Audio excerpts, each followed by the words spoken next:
સુરતના કતારગામ વિસ્તારમાં આવેલા એક નાના હીરાના કારખાનામાં એક હચમચાવતી ઘટના બની છે। રત્ન કલાકાર મહિલા હીરા ઘસી રહી હતી। એ દરમિયાન ખંભા પર રહેલો દુપટ્ટો હીરાની ઘંટીની શરણમાં આવી જતા મહિલાના વાળ ખેંચાઈ ગયા હતા, જેથી તેના માથા પરથી તમામ વાળ ખેંચાઈને અલગ થઈ ગયા હતા। ત્યારબાદ મહિલાને તાત્કાલિક ખાનગી હોસ્પિટલમાં ખસેડવામાં આવી હતી। ઘટનાના 2 દિવસ બાદ છૂટા થઈ ગયેલા વાળને મહિલાનું માથું જ અલગ થઈ ગયું હોય એવો વિડીયો સોશિયલ મીડિયામાં વાયરલ થયો છે। મળતી માહિતી પ્રમાણે ચોકબજાર વિસ્તારમાં આવેલા ઉદયનગરમાં 30 વર્ષીય મહિલા પરિવાર સાથે રહે છે। મહિલા કતારગામ વિસ્તારમાં આવેલા એક નાના કારખાનામાં રત્ન કલાકાર તરીકે કામ કરીને પરિવારને આર્થિક રૂપે મદદરૂપ થઈ રહી છે।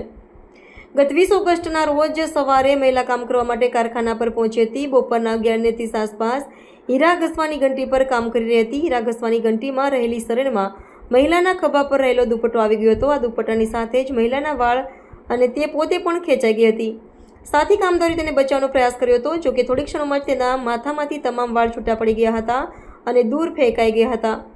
માથા પરથી તમામ વાળ ખેંચાઈ જવાને પગલે મહિલાના માથામાંથી ખૂબ જ લોહી નીકળી રહ્યું હતું। ત્યારબાદ મહિલાને તાત્કાલિક નજીકમાં આવેલી ખાનગી હોસ્પિટલમાં ખસેડવામાં આવી હતી।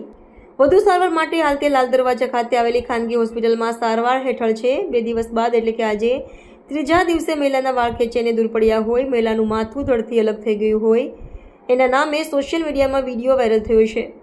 દિવ્ય ભાસ્કર દ્વારા તપાસ કરવામાં આવતા મહિલા જીવતી હોવાનું સામે આવ્યું છે। આ સાથે જ કતારગામ પોલીસ આ ઘટના અંગે જાણવા જોગ નોંધી હોવાનું પણ જાણવા મળ્યું છે।